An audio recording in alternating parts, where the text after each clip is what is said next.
Buenas tardes. ¿Se me oye? Sí.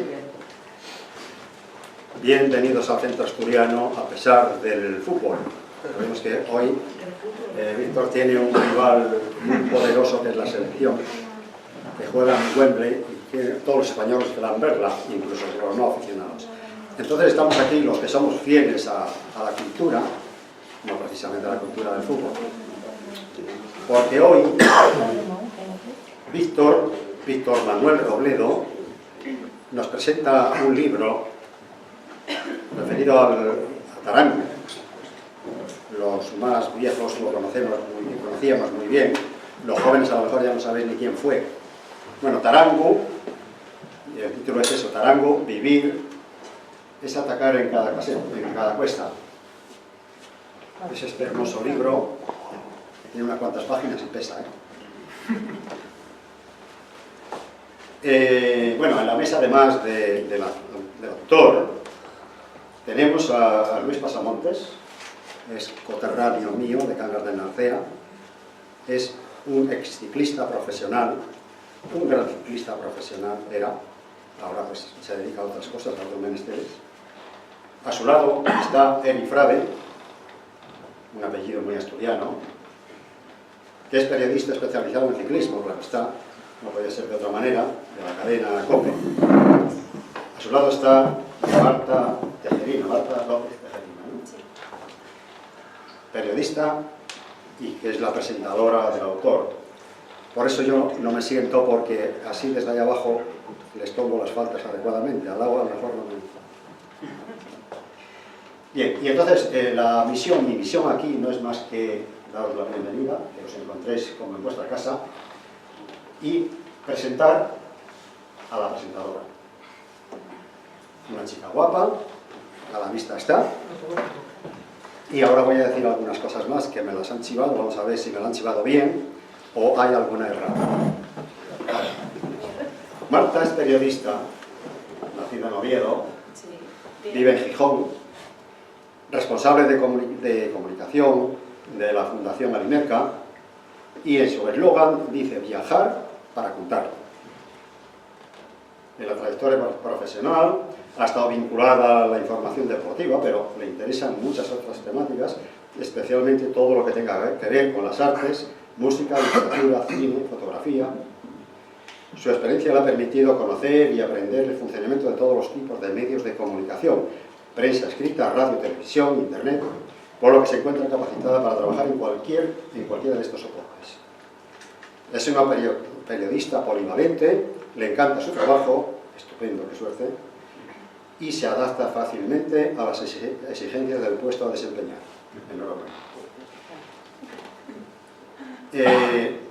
Redactora, fotógrafa de Gijón Sport desde diciembre de 2012 y creo que sigue sin ello. Bueno, ahora ya con lo de Alimerca no. Bien. Redactora y fotógrafa de reportajes y entrevistas para la revista deportiva digital Gijón Sport. Redactora y locutora de deportes de la cadena SER. De julio a 2011, tampoco ya estás en ello. No. Tampoco. Presentadora y redactora del programa deportivo diario Gijón SER Deportivo. Seguimiento de la actualización del Real Sporting de Gijón, así como del resto de deportes de la ciudad. Micrófono inalámbrico para la transmisión deportiva de los partidos del Real Sporting. En fin. Entonces, toda esta parte ya... Esto puedes pasar. Lo puedes pasar. Has pasado de ello, ¿no? Ahora ya estoy centrada en lo social. Muy bien. Bueno, pues su currículum es largo, pero como queremos ganar el tiempo en lo esencial que es esto, tu esencialidad está demostradísima y entonces no vamos a abundar en ella. Tienes la palabra. Muy bien, pues nada, muchísimas Perdona un gracias. momento, oye, ¿qué hay que hacer para que el Sporting gane un partido? Podemos hacer aquí un comité de sabios, a ver qué podemos aportar cada uno. Bueno, muchísimas gracias por la presentación tan larga sobre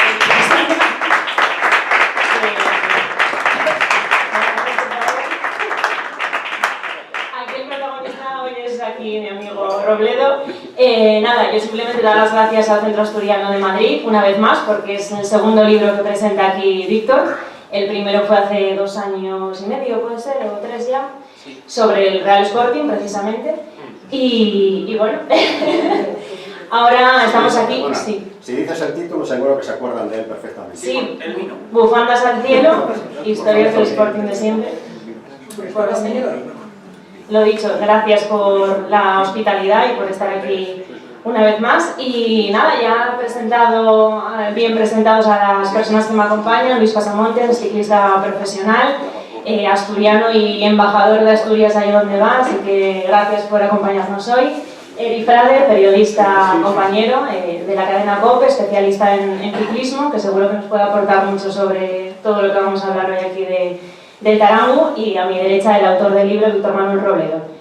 Lo dicho, vamos a hablar hoy de ciclismo y vamos a hablar de la figura de José Manuel Fuente, del Tarangu, que era un hombre que dejaba huella en todas las personas que trataron con él en algún momento de su vida, amigos, compañeros, familia sobre todo, y con todas esas personas son con las que Víctor habló para elaborar esta biografía, que es una biografía novelada, está escrita en forma de novela y cuenta la historia de Fuente desde que nació hasta que falleció prematuramente en el año 96. Bueno, yo solo voy a decir, no me quiero extender mucho porque va a hablar sobre todo Víctor y tenemos aquí el honor de que nos acompañen dos expertos, así que yo simplemente voy a decir que es un libro escrito con mucho cariño. Yo he tenido la suerte de acompañar a Víctor en muchas de las entrevistas, en muchas de esa gran labor de documentación que tuvo que llevar a cabo para documentar todas estas historias, porque bueno, es un libro escrito en base a recuerdos, entonces muchas veces, pues como sabéis, los recuerdos a veces nos juegan malas pasadas, y para eso, para corroborar que todo fue cierto, lo que está aquí publicado, pues Víctor tuvo que ir a muchas hemerotecas, Vivimos casi en la Hemeroteca de Madrid, pasamos muchísimo tiempo. Entonces, bueno, yo he vivido en primera persona todo ese proceso y puedo decir que está escrito con mucho cariño y con mucho respeto a la figura de José Manuel Fuente, que como digo era una persona que no pasaba desapercibida en ninguna parte y que, bueno, no es fácil escribir sobre una persona, sobre la vida de alguien, pero yo creo que es incluso más difícil escribir sobre alguien que ya no está con nosotros, que ya no vive. Y por eso también la colaboración de la familia, especialmente de su hermano, de Pablo Fuente, pues fue fundamental para que este libro haya podido salir a la luz. Así que, bueno, aunque no está aquí, también el agradecimiento a Pablo Fuente, a su hermano. Y nada, simplemente deciros que si alguno ya lo ha leído o los que lo vayáis a leer, yo tengo la sensación, después de haberlo leído y después de haber compartido también todas estas entrevistas y todas estas historias, tengo la sensación de haber conocido a José Manuel Fuente, a José, como lo llaman los que le han querido y los que le quieren todavía. Espero simplemente que vosotros os quedéis también con esa sensación de haberle conocido, que yo creo que entonces Víctor habrá conseguido su objetivo con este libro. Así que sin más voy a dar paso a, no sé, ¿quién quiere hablar primero? ¿Quieres hablar tú? Bueno, introduce entonces Víctor, el autor del libro.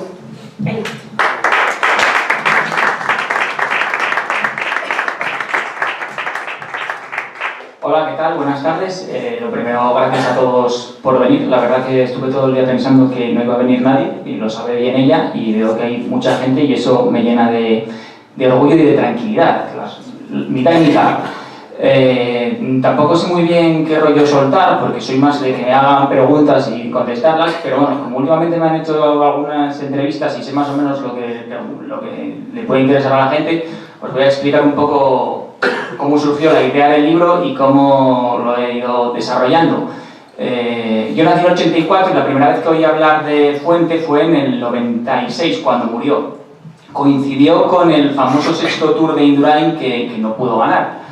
Y recuerdo que ese tour estuvo muy condicionado por una pájara que le dio a Indurain. En esos días estaba Fuente ingresado en el hospital y como pequeño homenaje hubo algunos medios de comunicación que compararon la pájara de Indurain con las pájaras que le daban a Fuente. A mí aquello, ya veis, han pasado 20 años y se me quedó grabado. Y después, años después, he ido leyendo y escuchando muchas anécdotas sobre Fuente. Cada vez que a lo mejor pasaba la Vuelta a España por el Naranco, pues contaban sus historias en el Naranco y demás, ¿no? Hace 2 años estaba leyendo bastantes libros deportivos y dije, pues voy a leer uno sobre el Tarangu. Y encontré 2 que se ceñían solo a su parte deportiva. El primero publicado en el año 72 y el segundo en el 76, justo después de retirarse, que recogían sus últimos años, ¿no? No encontré nada que recogiera toda su vida. Entonces me calenté, pues en media hora me calenté, la verdad. Fue estas cosas que no piensas mucho y una vez que ya estás metido dentro, ya no hay quien te saque de ahí. Hablé con su familia los 2 días porque me extrañaba que nadie hubiera hecho nada así, ¿no? Quieras o no, era un personaje muy goloso para contar su vida, sin todavía haber profundizado mucho en ella, me parecía muy goloso. Hablamos con Falo, como dice Marta, hermano, y recuerdo que quedamos con él, vive en Oviedo, Falo, quedamos con él un día a las 12 del mediodía y a las 12:05, sin conocernos de nada, estábamos en casa de José Manuel, nos estaba enseñando bicicletas, nos estaba enseñando mayores y yo estaba alucinando, en plan, este señor, si llegamos a ser 2 peligrosos sicarios, vamos aquí la de Dios, pero el tío fue súper amable y desde el primer momento hasta el viernes mismo que lo vimos en la cena de excorredores y fue todo cariño hacia nosotros.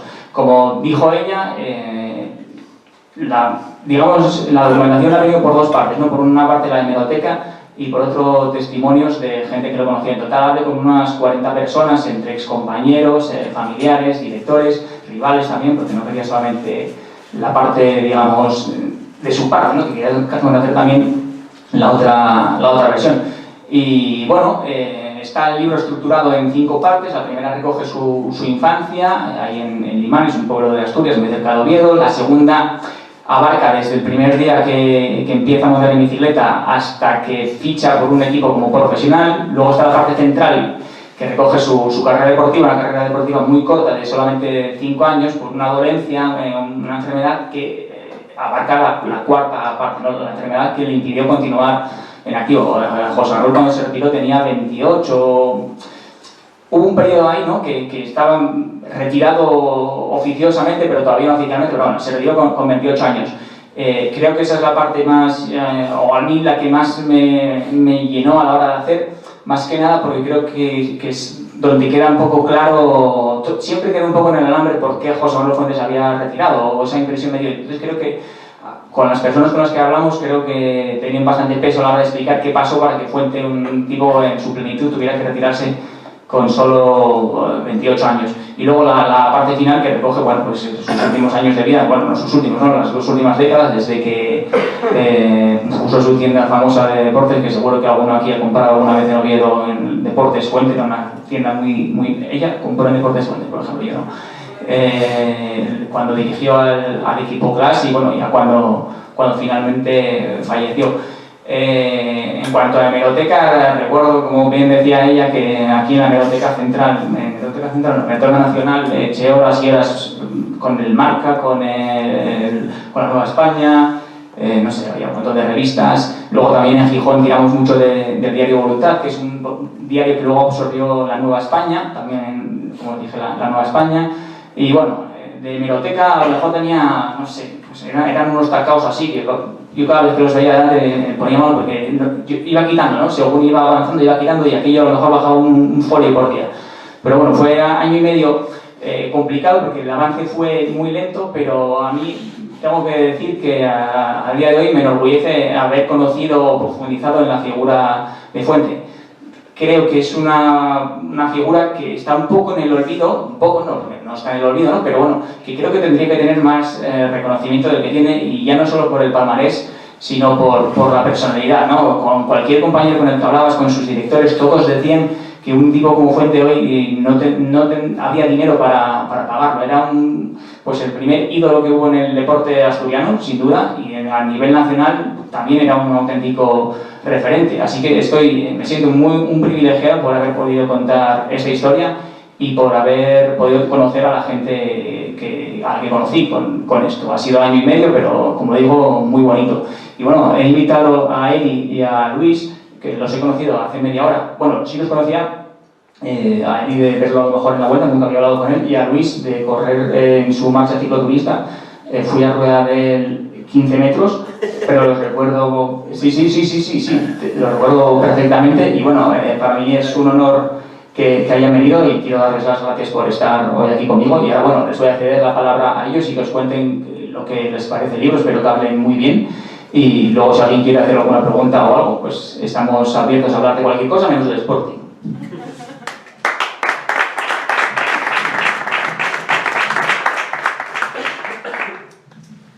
Muy buenas a todos, encantado de estar aquí, que que llevo 17 años en Madrid y nunca había estado aquí. Y me siento ¿Eres como... asturiano? Soy asturiano, soy de Puebla de Elena. Reunido. Y es un placer estar aquí, de verdad, en esta que es la casa de todos los asturianos, que es una parte más de Asturias que está aquí en Madrid. Encantado de conocerte, Víctor, aunque llevo como 36 horas conociéndote. Dicen que por sus obras les conoceréis, y estoy leyendo tu obra y tengo la sensación de que te estoy empezando a conocer y comparto lo que dice ella, de que escribes con mucho cariño y con mucho respeto de una figura de un hombre que, por lo que leo, porque yo también comparto contigo casi edad prácticamente, y yo las primeras veces que escuché hablar de Tarango fue también cuando ya se puso muy enfermo y estaba para fallecer el hombre, y gracias a ti pues me picó mucho la curiosidad de la figura de este ciclista del que evidentemente había oído hablar. Consumí en las últimas fechas también un documental que recomiendo por si alguien es muy fan del Tarango y quiere recordar mucho a José Manuel Fuente, que es en internet, Conexión Vintage, un programa de radiotelevisión española que tiene unas imágenes espectaculares de los mejores años del Tarango, que es verdad que tuvo una carrera muy corta, y yo también lo estoy conociendo a una persona que, como muchas, como mis padres, como mis abuelos seguro, en época de posguerra ya avanzada, lo que buscaban era quitar el hambre de casa, intentar buscar ese talento que te podía hacer quitar el hambre de casa, aunque él se ofendía mucho con este tipo de sentencias. Oye, tú pasaste hambre. Dice, no, yo tuve muy pocos lujos y pasé muchas penurias, pero nunca faltó un plato cocido en casa.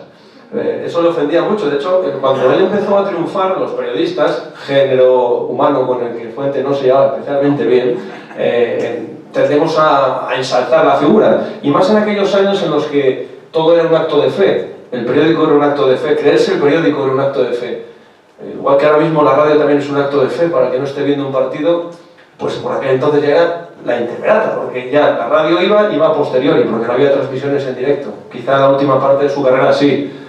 Los periódicos eran otro acto de fe, porque ya los periodistas trabajaban con otro acto de fe, porque tenían que contarles la carrera porque ellos no tenían la posibilidad de ver, a lo mejor sí, los 15, 20 últimos kilómetros, si acaso, ¿no? Entonces, no se llevaba muy bien porque él pensaba que no se estaba transmitiendo a España todo lo que él estaba consiguiendo para él, para su familia, para Asturias, tierra que siempre llevó mucho en el corazón, y para el ciclismo español. Entonces, represento esa parte de la vida del Tarango que no fue ni mucho menos fácil, pero que era muy necesaria también para él, para contar las cosas. Y tengo la sensación de que estoy conociendo a un hombre, eso que yo no sé.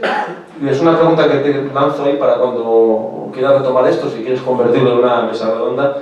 Yo no sé si él le gustaba el ciclismo, lo utilizó como medio de vida, o buscó un medio de vida y encontró el ciclismo. Y es una duda que todavía tengo de si corría para ganar dinero o utilizó una afición para ganar ese dinero que podía necesitar su familia, pues para quitar las humedades de la cocina de casa, ¿no? Y dejar de taparlas con papeles de periódico. Personalidad difícil, calidad deportiva inmensa, tácticamente un desastre de tío. Yo al final veo que tiene un punto engreído tipo Peter Sagan, trayéndolo un poco así a la actualidad. Creo que tiene la clase subiendo de contador, levantándose menos sobre la bicicleta que contador, un poco más a la flor, pero mucho más bonito la bicicleta, donde va a parar. Tremendamente elegante la bicicleta, porque además él cuando entrenaba en el Naranco y entrenaba sin permiso para levantar el culo del sillín. O sea, el entrenador que tenía pues le decía, oye, el culo en el sillín para trabajar bien los cuádriceps y demás. Creo que le faltaba inteligencia en carrera, que le pudo faltar en algunas ocasiones. Por ejemplo, Alejandro Valverde, siempre se dijo de Valverde, si Valverde hubiera sido un poquito más eso, tendría un palmarés mucho más grande. Pues el Tarango ya ni te cuento, porque el Tarango estaba en disposición de ganar grandes vueltas y las perdía porque él tenía un alto concepto del rendimiento deportivo y de sí mismo que muchas veces le hizo perder carreras. Y luego tiene otro punto que lo tenía Philippe Gilbert hace un par de temporadas, que Philippe Gilbert decía, voy a ganar aquí, aquí y aquí. Y eso Fuente lo tenía. Fuente decía, oye, que el cumpleaños de la mi mujer fue ganar. Y ganaba. Hoy llegamos al Naranco, yo tengo que cruzar Oviedo el primero.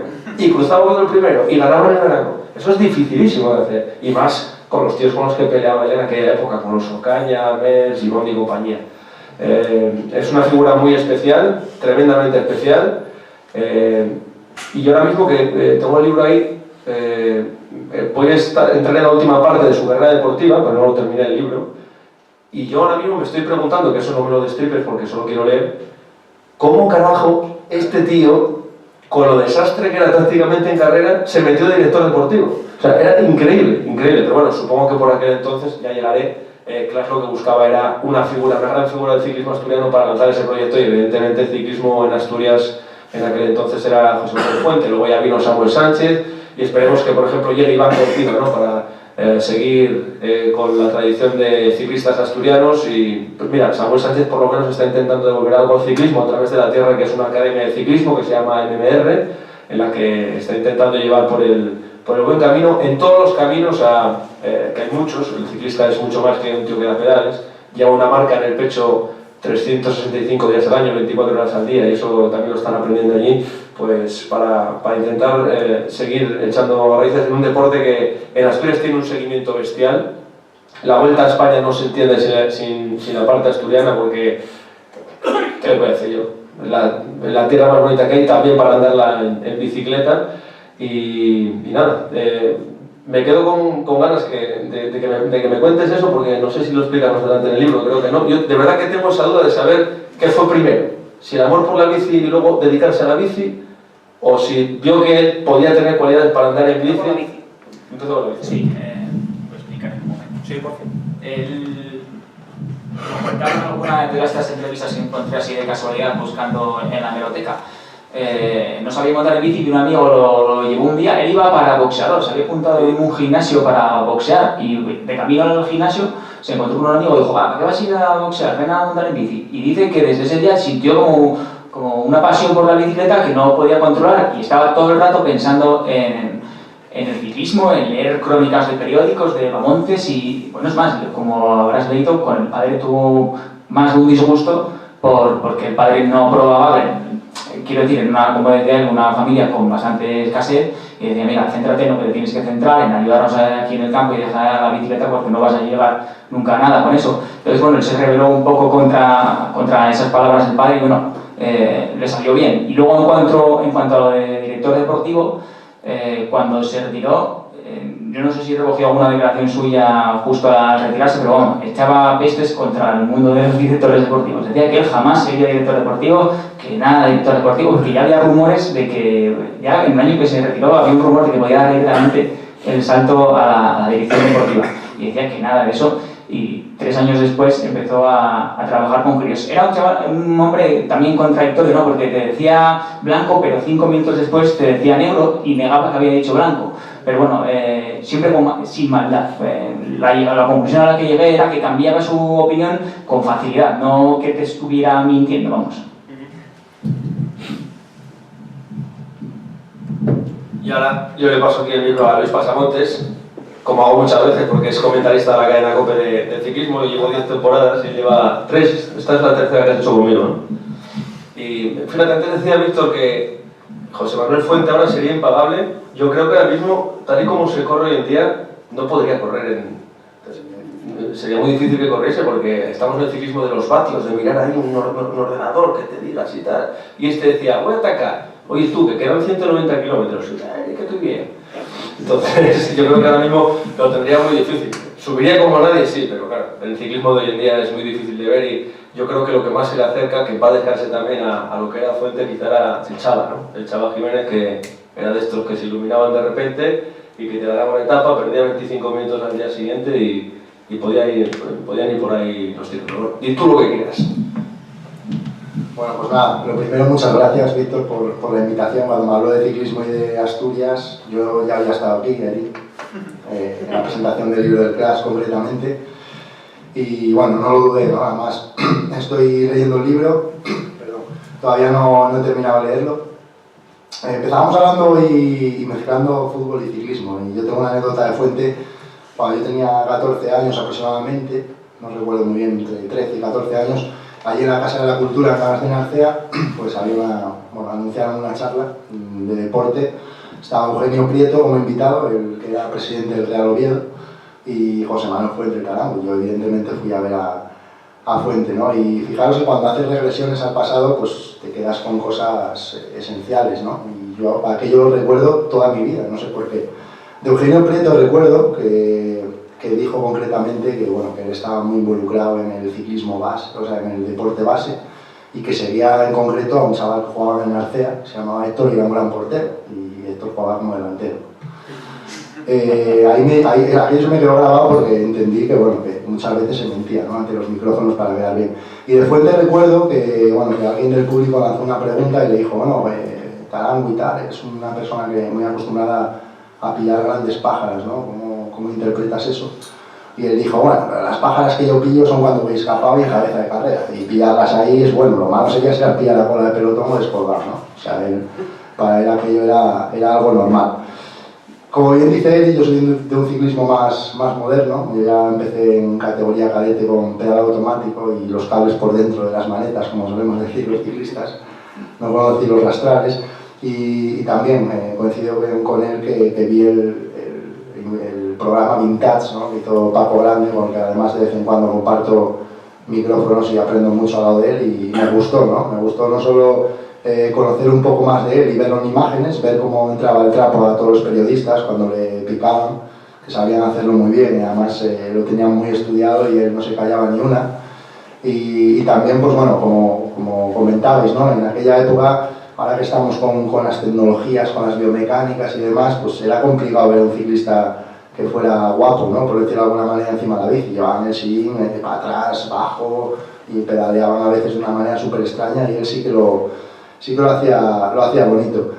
Yo he sido gregario durante toda mi carrera deportiva, y en algo que coincido y que siempre digo es que para los líderes, los líderes para los que he trabajado, siempre tenían una tara, por decirlo de alguna manera, o sea, tenían algo.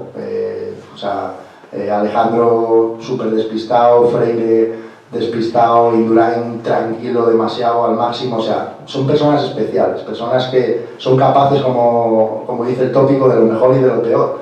Y el Tarango era una de esas personas especiales, ¿no? El Chava, que hacía referencia antes ella, que podía ser una de los ciclistas más actuales al que se podía asemejar, pues era capaz de ir entre coches. Yo recuerdo durante un entrenamiento pararme a escuchar la radio cuando seguía la Vuelta a España, me paraba, escuchaba un ratillo, y recuerdo escuchar que el Chava iba entre coches, que se quería bajar, que quería abandonar. Al final, pues bueno, Eusebio y el Chaval le convencieron y ganó la etapa. O sea, eran personas que funcionaban mucho con la cabeza, y el Tarango, pues bueno, era capaz de lo mejor y de lo peor, y no pensaba, ¿no? En carrera era una persona súper emocional, que iba por impulsos, no iba por nada táctico, y bueno, pues que sí que hacía disfrutar al público, seguramente no tanto a sus directores desde el coche en muchas ocasiones, o a sus compañeros, pero bueno, era su esencia, ¿no? Y hoy seguramente estamos aquí hablando de él, y tú has escrito ese libro por ser como era, ¿no? Si hubiera sido un ciclista normal o del montón, o que no hubiera llamado la atención por algo, pues no le recordaríamos de tal manera, porque bueno, al final yo lo que he visto es que bueno, era un ciclista que ganaba, pero tampoco era un ganador nato que acumule muchísimas victorias, pero sí que las hacía de forma épica, porque como bien comentabais, arrancaba de salida, y si le salía bien, pues aquello era una machada, evidentemente, y se recordaba al máximo. Eso sí, cuando pegaba una explosión, pues la escuchábamos desde casa muchos, ¿no? Yo tengo un buen recuerdo de él, y también conocí aquella tienda que comentabais en Oviedo, que siempre íbamos por allí a ver si le veíamos, aquellos coches que tenían pintados blancos y azules.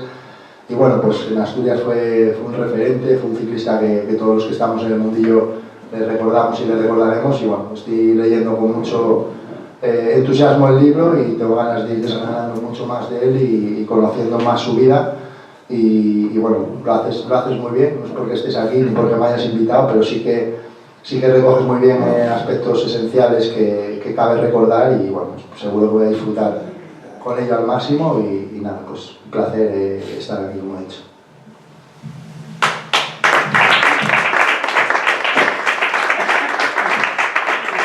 Bueno, muchas gracias a los dos invitados. Ahora, si quieren preguntar algo, alguna pregunta, alguna duda que tengan sobre el libro, sobre Fuente.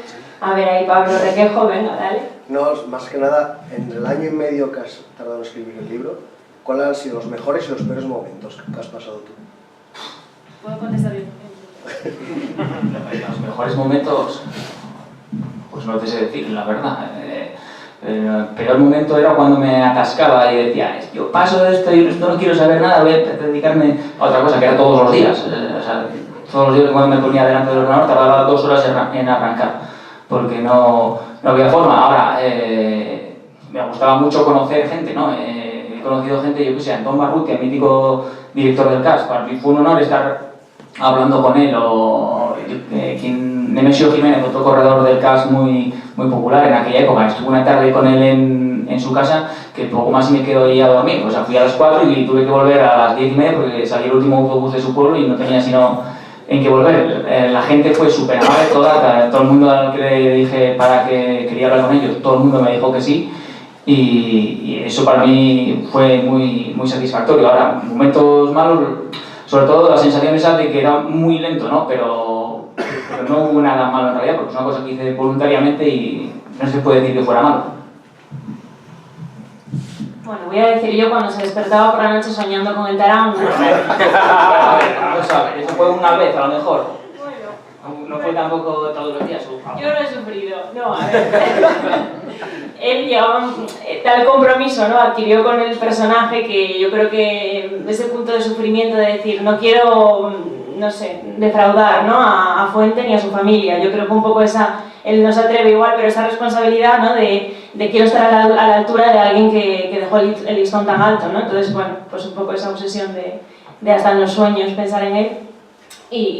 Es que tampoco me gustaba dejar a medias. A lo mejor empezaba un capítulo y pues, tenía que hacer cualquier otra cosa y lo dejaba a medias, pero en realidad seguía con el capítulo, lo otro lo hacía de manera automática. Entonces, yo qué sé, hubo alguna vez a las 3 de la mañana despertando y hostia, ya sé cómo seguir, y me iba.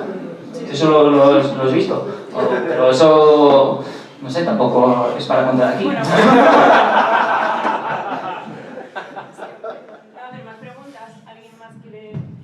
o comentar algo, no sé, a lo mejor alguna anécdota de Fuentes, si tienen algún recuerdo, lo que quieran. Sí. Yo quería preguntarte, Víctor, si de toda la gente con la que has hablado ha habido alguna persona que te haya hablado mal de José Manuel, de Tarango.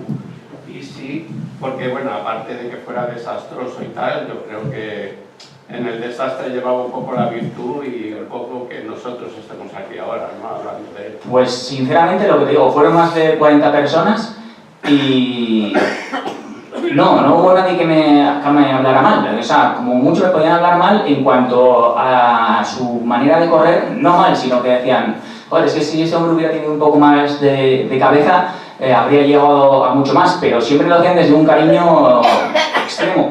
Sí recuerdo que fuimos a hablar con Lasa, que era fue uno de sus grandes rivales, incluso dentro del CAS, y fuimos con él a su pueblo, Yarzun creo que era. Y íbamos un poco, bueno, a ver qué rajada nos puede pegar aquí. Claro, es que a lo mejor no podemos contar todo lo que nos diga. Y todo lo contrario, fue toda amabilidad, con un cariño hacia Fuente. Hablaba, bueno, y aparte ya del trato personal, de lo bien que nos trató él, ¿no? Pero hablaba con un cariño hacia Fuente y decía que, bueno, que en su día habían sido rivales, pero que no por eso habían dejado de tener una amistad, que incluso después de retirarse habían mantenido la relación.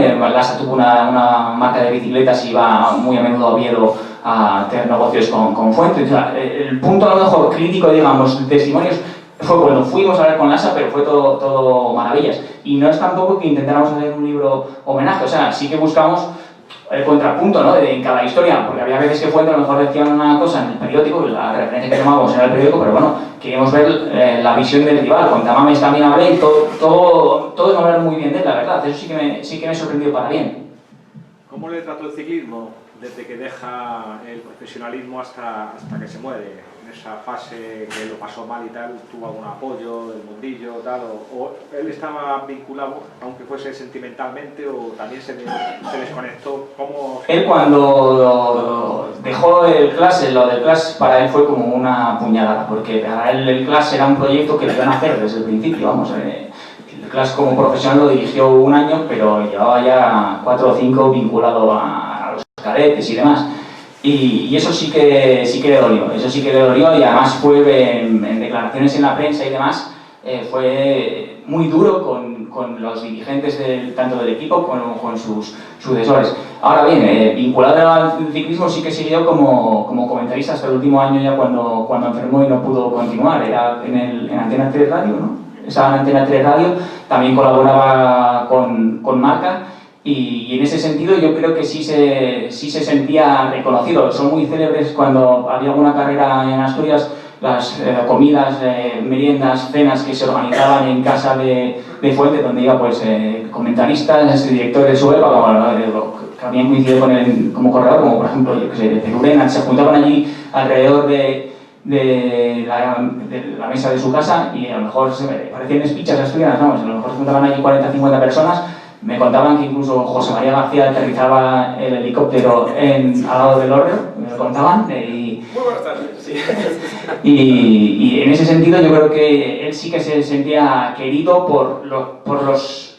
Él diferenciaba mucho entre la gente de ciclismo que había corrido, que había estado frente a un equipo, y la gente de ciclismo que dirigía el ciclismo sin haber estado en él, como por ejemplo los directivos de la federación. Con ellos no acabó especialmente bien en su época como corredor, pero creo que sí sintió el cariño del mundo del ciclismo antes de morir. Y es más, el último año se le hizo un homenaje muy bonito en Oviedo, en el Teatro Campoamor, al cual acudió mucha gente, fue muy emotivo, y creo que en ese sentido sí que se sintió reconocido, vamos.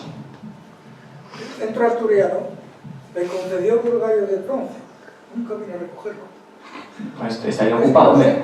No lo sé. Si se le llegó a mandar, no lo sé. Pero sí se le concedió el gallo de oro. Perdón, de bronce.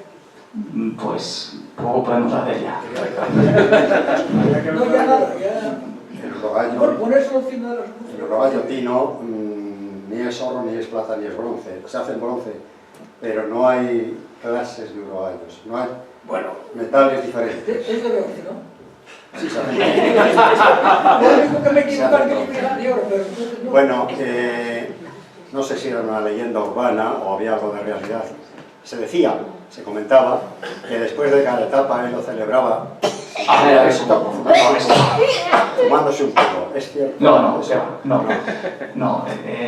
Fumaba, sí fumaba, eso lo reconocía abiertamente, pero ¿sabes cuándo fumaba mucho? Lo cuentan sus compañeros, el día antes de una carrera en que estuviera muy nervioso. Por ejemplo, las 2 veces que ganó la Vuelta a España, la última etapa era contrarreloj y no era su gran especialidad. Es más, no sé si en el 72 estaba muy ajustado en cuanto al tiempo que sacaba al segundo, y precisamente Nemesio Jiménez, que les dije que estuve con él en Toledo, compartía habitación con Fuente ese día y recuerda que estuvo fumando toda la noche. Decía que era una cajetilla detrás de otra, que era alucinante, que no sabía cómo al día siguiente podía correr, pero había que también había, es que claro, Fuente cada leyenda urbana que luego alucinas, porque hoy es barbaridades, pero también se decía que fumaba en carrera, y efectivamente había una foto de él fumando, pero encontré una entrevista donde explicaba qué pasó. Un fotógrafo era la última etapa del Giro, le dieron un cigarrillo para hacerle la foto, le hicieron una foto y 2 o 3 años después salió la foto en plan Fuente fuma durante las carreras, tal, y ya se armó la de Dios. Pero no, había muchas leyendas urbanas que fumaba, nunca lo negó, pero nunca fue en plan una cosa antinatural y que fuera contra su propio beneficio. Era sobre todo para calmar los nervios. Ahora, del tabaco hay muchas anécdotas.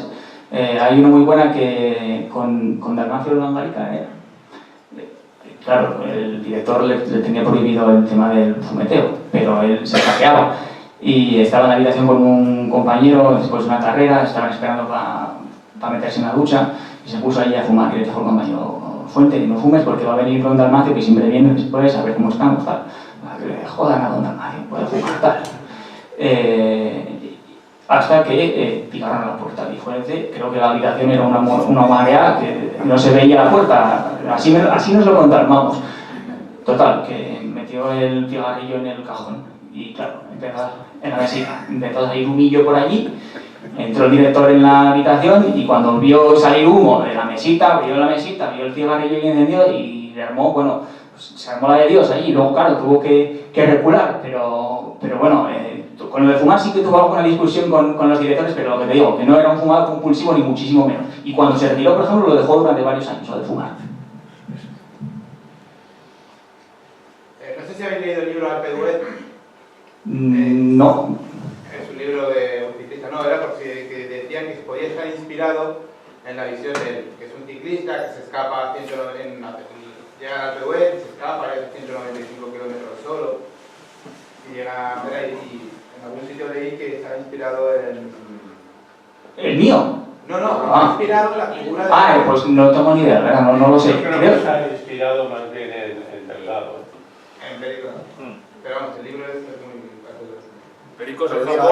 Perico se escapó. ¿Te escapaste caminando alrededor de 190 y pico kilómetros, Perico? No. No, pero sí es verdad, estaba inspirado en un personaje que podría ser yo y Linares.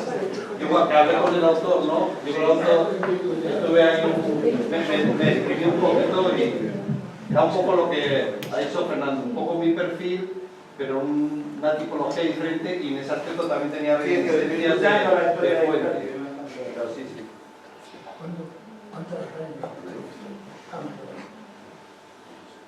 No obstante, qué divertido tenía que ser, aquí que hay varios periodistas, contar ciclismo por aquel entonces, porque ya leyendo el libro de los 35 años de escritura de Marca Sport, que fue Reynolds, Van Este, todo eso, donde corrió Perico. Perico un día saca 7 minutos, pierde 25 al día siguiente, saca 14, pierde 2. Eso tenía que ser brutal. Era el ciclismo de sensaciones, de inspiraciones, cuando ahora estamos en todo lo contrario, ¿no? Es decir, a ver quién salta el GPS con el que vive esta gente. En el programa Vintage ese que os contaba de Paco Grande, los periodistas eran como, o sea, eran poetas, cuando salió el sol por la ventananza, cuando los ciclistas, o sea, era... No como ahora que somos unos garrubos que no hemos leído el libro.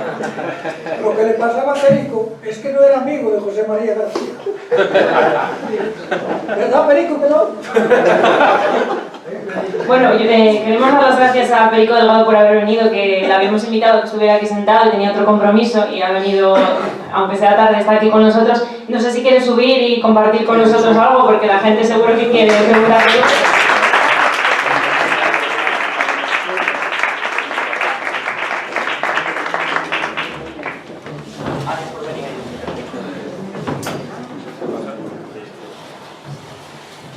El sitio a la chica, vamos. Vengo tarde y... Pedro, ¿tú qué recuerdos tienes de Tarango? Yo, fíjate, es una persona, claro, yo no competición nada, porque había una diferencia de años. Yo sí que tenía un poco de relación de él, más que directa en principio, con Carlos Melero, que era un ciclista profesional de Segovia, que había sido compañero de él, y siempre que hablaba del Tarango hablaba maravilla, diciendo, ese sí que tiene motor, ese sí que tiene motor, ¿no? De la admiración, ¿no?, que crea entre compañeros cuando ves uno que tiene fuerza, ¿no? Y ya con el personal, pues cuando él estaba de comentarista con el Butano, ¿no?, en Antena 3, que él era el especialista, ¿no? Y siempre le recuerdo con mucho lo que tú has comentado, José Manuel, Tarango, Fuente, a lo que era el mundo del ciclismo, los que habíamos corrido o estábamos corriendo,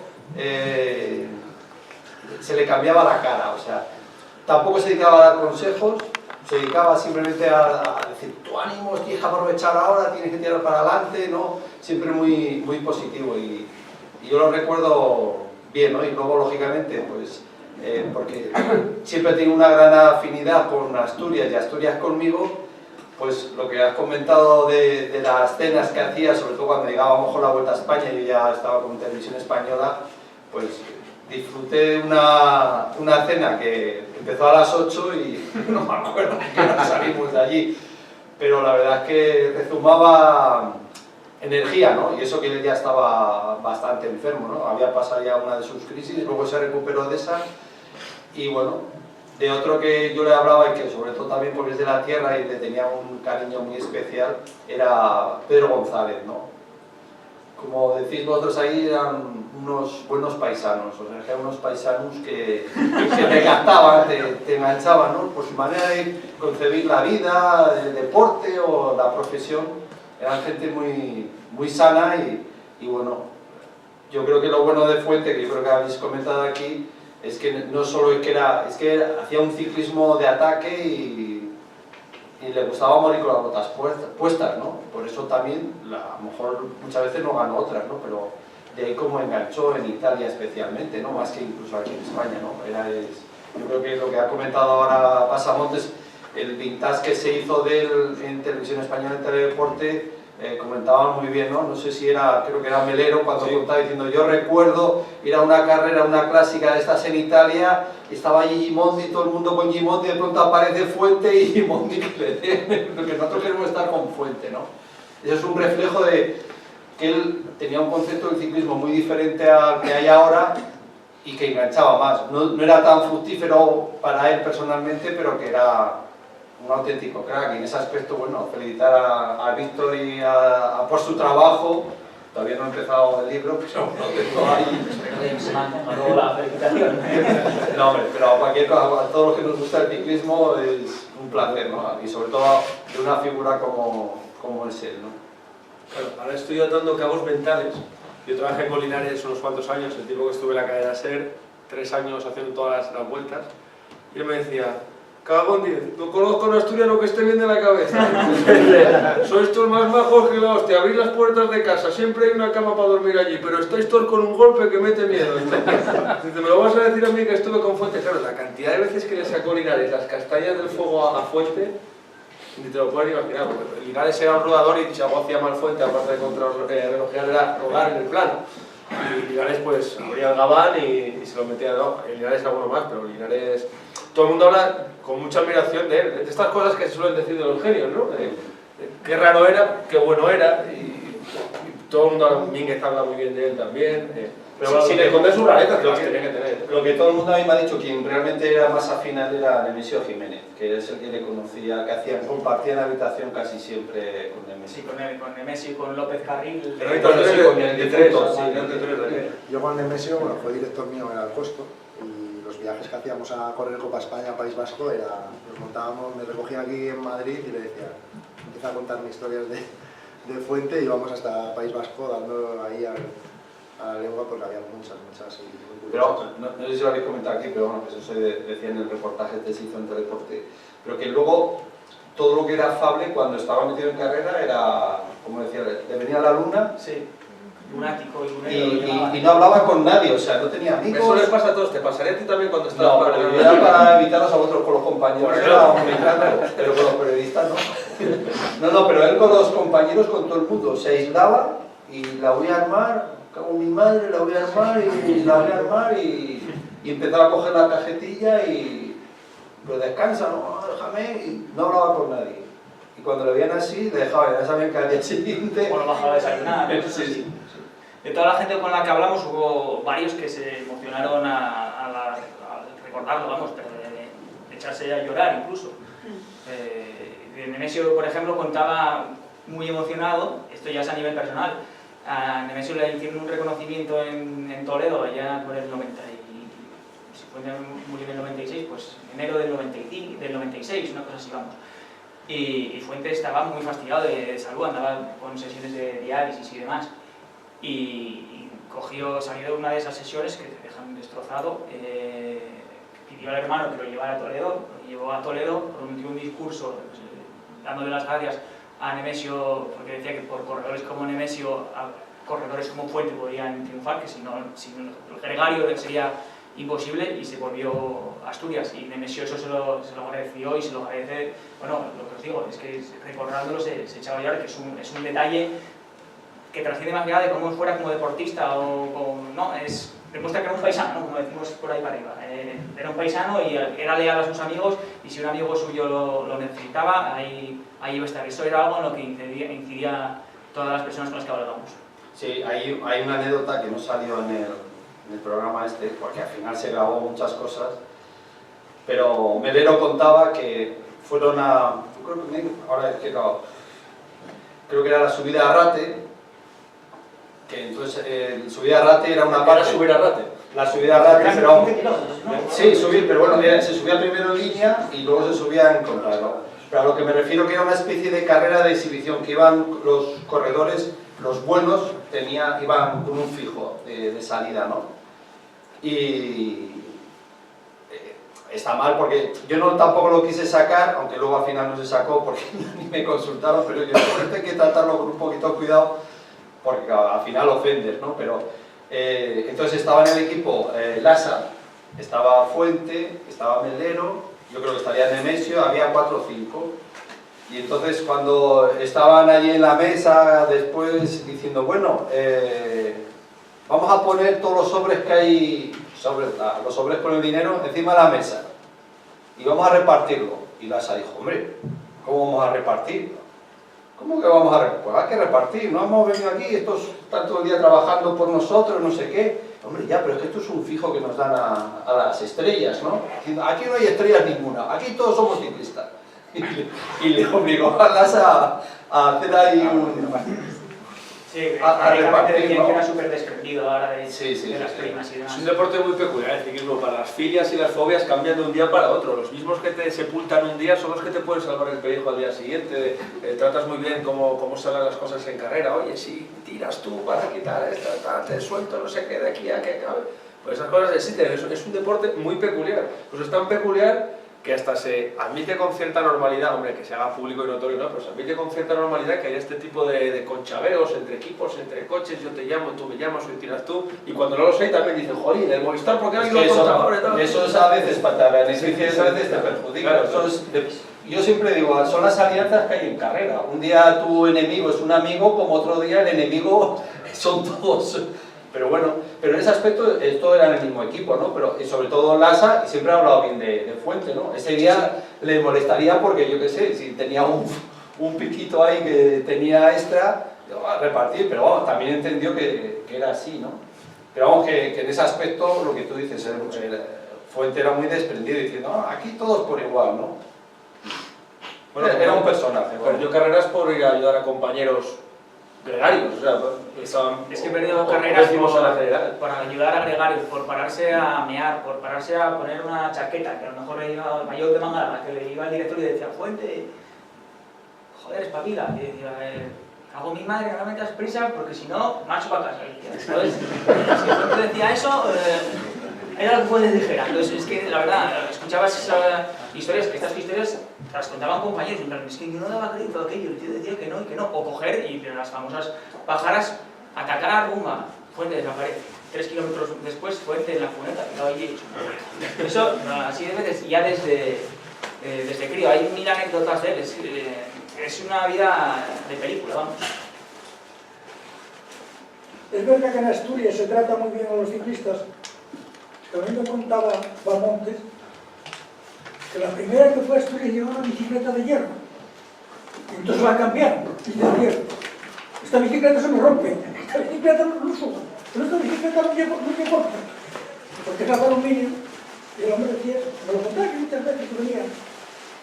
Entonces aquí se llevaba un ancho de tenis y venían de Toledo. Y él siempre venía y me contaba las cosas de él.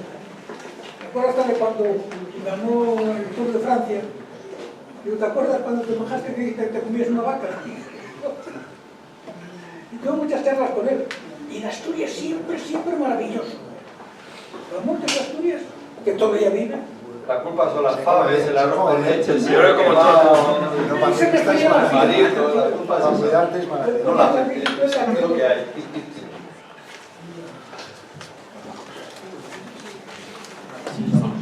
Bueno, hablando de cómo lo recordaban y de toda la gente con la que habló Víctor para escribir el libro, tenemos un mini vídeo donde se recogen algunos testimonios de eso, de amigos, de compañeros de Fuente que le recuerdan así, con estas palabras. Es muy breve, vamos a ver.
muy sorprendido y muy duro.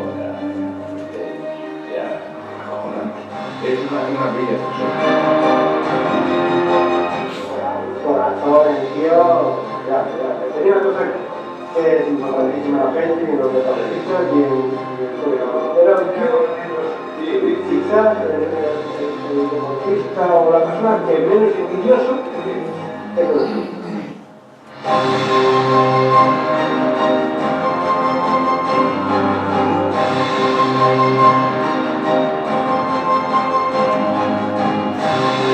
Tenías un día de que no sacaban una palabra ni para la hostia, estaba en su mundo totalmente.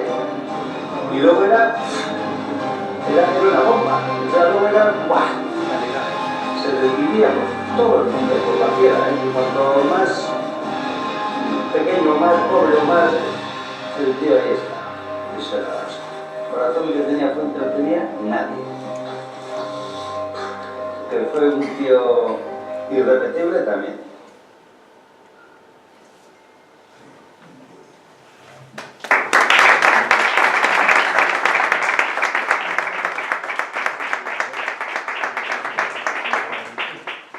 Bueno, va a cerrar el acto aquí el autor, ¿no? El atraco, eso. Pues nada, daros las gracias a todos por venir, por haber aguantado este rollo que os he soltado yo, que sé que ha sido el más pesado de todo. Y al agradecer al Centro Asturiano siempre su amabilidad para cederme este espacio para presentar el libro. Y bueno, pues nada, ojalá que nos veamos en otra ocasión y los que leáis el libro que disfrutéis recordando a un grande del deporte, no solo asturiano, sino español y también mundial. Muchas gracias a todos por venir. Adiós.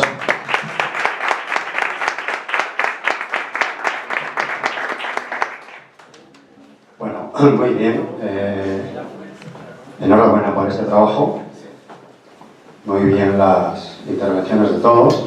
Gracias, Pedro, por estar aquí. Pónganos buena nota. Yo no siendo asturiano estaré. Pero tú no se te ha pegado algo de José Manuel Fuente, de Tarago.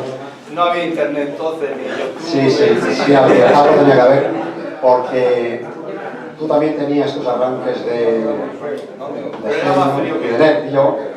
Yo recuerdo que iba para Asturias aquel día, un sábado, había una cronoescalada que era la penúltima, y yo no he visto a nadie hacer una cronoescalada como hiciste tú aquel día. Fue impresionante. Este hombre tiene que llevar el motor, no se puede subir así. Bueno, pues nada, gracias a todos, gracias por este magnífico acto, y ya sabes que tienes el Centro Asturiano a tu disposición para cuando quieras presentar cualquier cosa, cualquier acto que quieras hacer. Igual os digo a los demás. El Centro Asturiano es una casa abierta, realmente abierta. Y todo lo que quiera presentar algo, traer algo de cultura aquí, será bienvenido y siempre que haya espacio estaréis acogidos con el trato que se os merece. Muchas gracias.